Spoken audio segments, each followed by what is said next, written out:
그 이상 먹으면은 독성 종말점, 독성이 나타나는 지점이라고 봐서 상한 섭취량 이상으로 드시면 안 되세요. 근데 그 상한 섭취량 비타민 D의 경우에는 4,000 IU거든요. 권장량의 10배를 드시는 거는 저희가 절대 권하지 않아요.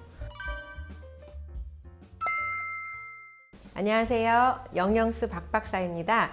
오늘은 코로나 재유행 시기를 맞아서 우리가 겨울철에 특히나 면역력을 잘 지켜야 되잖아요. 그래서 면역력과 관련된 식습관에 대해서 이야기를 나누고자 합니다. 먼저 제가 오늘 쭉 드릴 내용의 그 순서는 먼저 영양소에 대해서 이야기를 드릴 거예요. 어떤 영양소들이 면역력하고 관련이 되는지 한번 쭉 훑어보고, 그 다음에는 어떤 식품이, 왜냐하면 영양소단에서 봤기 때문에 이게 결국은 식품에 들어있는 거잖아요. 그래서 우리는 식품을 잘 알아야 돼. 그래서 식품 리스트를 볼 거고, 실제로 우리가 식생활에서 먹을 수 있게끔 식습관단에서 이야기를 해드릴 거예요. 그래서 면역력을 기르기 위해서 우리가 먹어야 되는 영양소는 뭐가 있냐 하면은 먼저 단백질, 그 다음에 비타민 D, 비타민 C, 비타민 E, 이렇게 비타민 3총사 이렇게 있고요. 그 다음에 무기질, 그러니까 우리가 미네랄이라고 하는 무기질에서는 두 가지가 중요한데 아연하고 셀레늄이에요. 그래서 이렇게 중요하고요. 그 외에 그러면은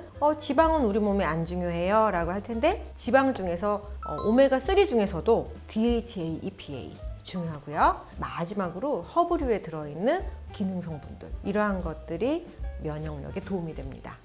그래서 제일 먼저 제가 단백질을 첫 번째로 뽑았는데, 그 이유는 우리 몸에 있는 모든 면역 물질들이 사실상 단백질로 거의 대부분 구성이 돼 있기 때문이에요. 그럼 단백질을 어느 정도 먹어야 되는지, 식품의 양으로는 어떻게 먹어야 되는지를 생각을 하셔야 되는데, 우리가 체중당 1g 정도의 단백질을 드시면은 일반적으로 면역력 측면에서는 괜찮아요. 우리가 운동을 하는 경우에는 거기다가 더 추가를 하셔야 돼요. 근육을 빌딩하기 위해서 더 많은 단백질이 필요하세요. 그러나 특별하게 우리가 근육량을 막 늘리는 상태가 아니라면은 체중당 1g의 단백질을 드시면 되세요.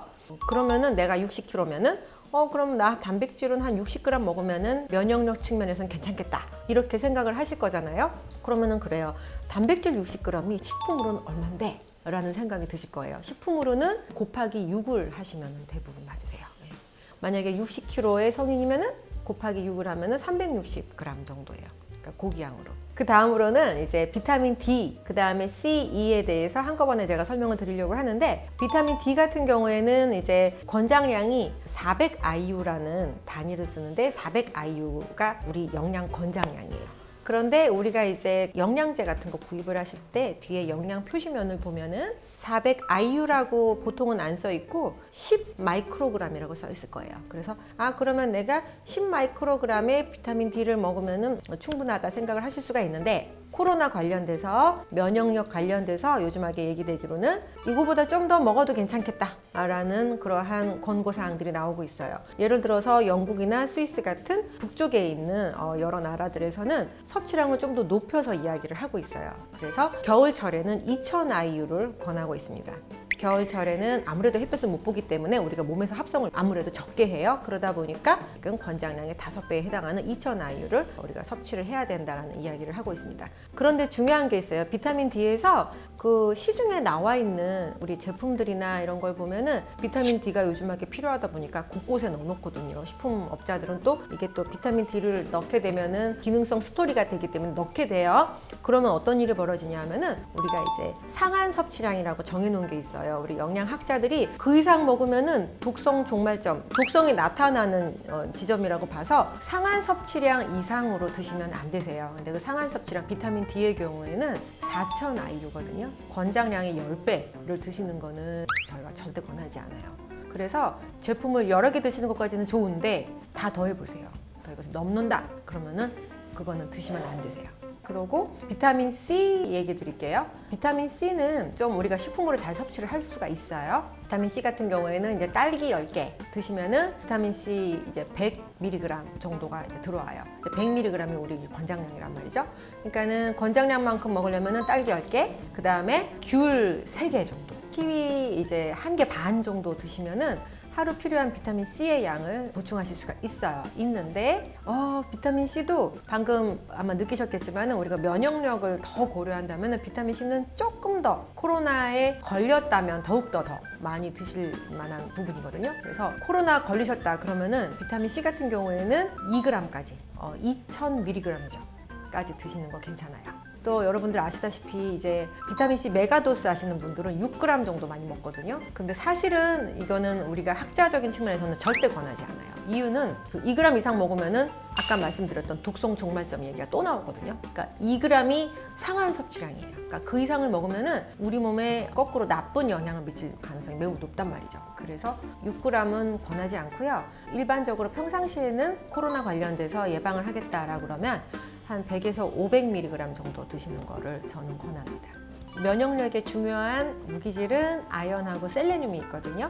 아연 같은 경우에는 건강기능식품으로 요즘하게 많이 드시는데 아연은 굉장히 여러 제품에 들어있을 수 있는 찬스가 많기 때문에 항상 건강기능식품 드실 때 아연이 얼마나 들어있는지 보세요. 왜냐면 아연도 금속 물질이란 말이에요. 그래서 몸에 너무 많이 들어오지 않는 게 좋기 때문에 항상 확인을 해주셔야 되고요. 아연의 권장량은 남자의 경우는 10mg, 여자의 경우에는 8mg 정도 되세요. 이제 그러면 식품으로서의 섭취량이 궁금하시죠? 식품으로서는 굴 같은 경우에는 저희가 한 10개 정도, 그게 한 80g 정도 되거든요. 그 다음에 돼지간으로서는 간으로서 140g 정도, 그러니까 1인분량 정도 되시죠. 그 정도 드시면 필요한 아연을 드실 수가 있으세요. 그리고 셀레늄은 요즘하게 여러분들 브라질 너트 많이들 드시잖아요. 드시는데 브라질 너트에 많고 그 외에도 셀레늄이 들어있는 거는 굉장히 여러 식품들이 있는데 송이버섯이라든지 콩이라든지 멸치, 미역 이러한 것들에 많이 들어있습니다. 그래서 그러한 것들을 챙겨서 드시면 셀레늄 섭취에 도움이 되세요. 오메가3 설명을 드릴게요. 아까 이제 면역력 관련돼서 굉장히 중요하다고 그랬는데 오메가3는 기본적으로 염증 반응 조절에 도움을 줘요. 최근에 사실상 제가 아는 분을 만났는데 뭐라고 하시냐면 나 오메가3 너무 잘 먹고 있거든. 내가 들기름을 먹고 있어. 라는 얘기를 하세요.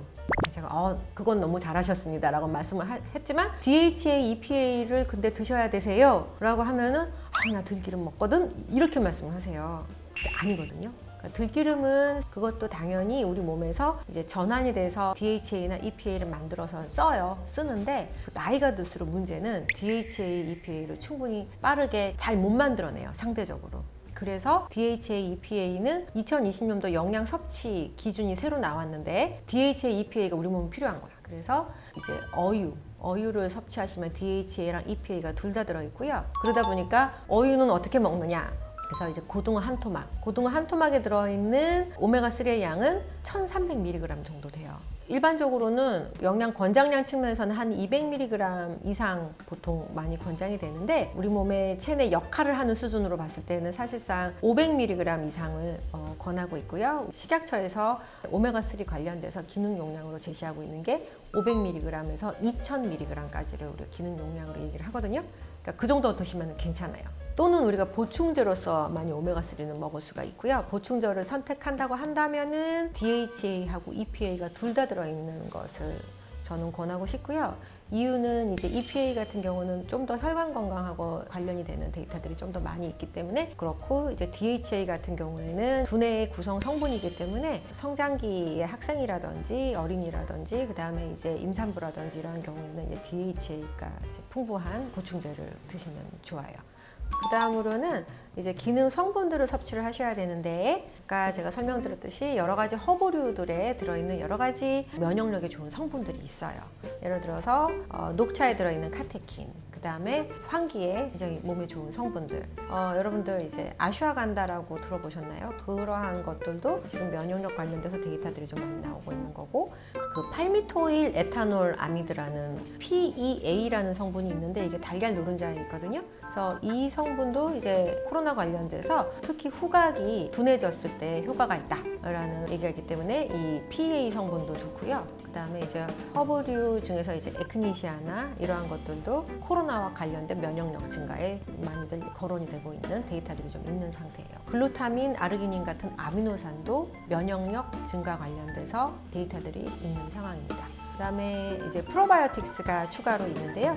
프로바이오틱스도 이제 면역력 관련돼서 기능 용량은 1억에서부터 100억 CFU 말이라고 표현할 수도 있는데 그 정도 되는 용량을 드셔주셔야 면역력 향상을 기대할 수 있습니다. 마지막으로 이제 솔루션에 대해서 설명을 드릴게요. 일단은 첫 번째로 좋은 식습관. 매 끼니 채소를 2접시 이상. 그 다음에 과일은 하루 1컵에서 2컵 정도를 매번 드셔주셔야 되세요. 그래서 하루에 과일을 요 정도는 드셔주셔야 되시고, 그 다음에 하루에 끼니별로 요걸 2접시씩 먹어야 되니까 하루에 총 6접시를 드셔주셔야 돼요. 그 다음에 끼니별로 단백질 식품을 손바닥 크기보다 조금 더 작은 요 사이즈 정도로 매 끼니 드셔주셔야 되세요.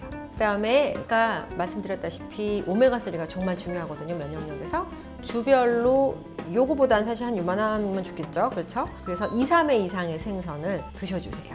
밥은 통곡물로 선호를 해주셔야 되세요. 그 다음에 단 거나 짠 거는 아무래도 지양해주세요. 마지막으로 제일 중요한 건 과식이 정말 금물이에요. 두 번째 솔루션은 우리가 막 바쁘게 살다 보면은 다 꼼꼼히 못 챙겨 먹거든요. 그래서 저는 영양제도 챙기시라는 얘기를 드려요. 특히나 이제 비타민 D, 그다음에 오메가는 꼭 좀 챙기셨으면 싶어요. 왜냐하면 우리 식생활에서 정말 잘 안 챙겨지는 부분이거든요. 단백질도 사실상 우리가 매 끼니 이렇게 아까도 말씀드렸다시피 잘 못 먹는 경우도 사실상 있어요. 그런 경우에는 단백질을 뭐 한 15g 정도에서 30g 정도 보충하시는 거는 좋으세요. 그리고 솔루션 3번으로는 사실은 좀 어려운데요. 체중 조절하고 체형 변화가 너무 사실상 필요해요. 그러니까는 좋은 식습관, 영양제 적절하게 섭취하는 거, 마지막으로 체중을 조절하시라. 그리고 체중 변화가 적어야 돼요. 지금까지 면역력에 도움이 되는 식습관을 쭉 알아봤고요. 다음 시간에는 또 다른 영해지는 영양 스토리로 여러분들을 찾아뵐 건데요. 많이 기대해 주시고요. 구독하기 하고 좋아요 많이 부탁드리겠습니다.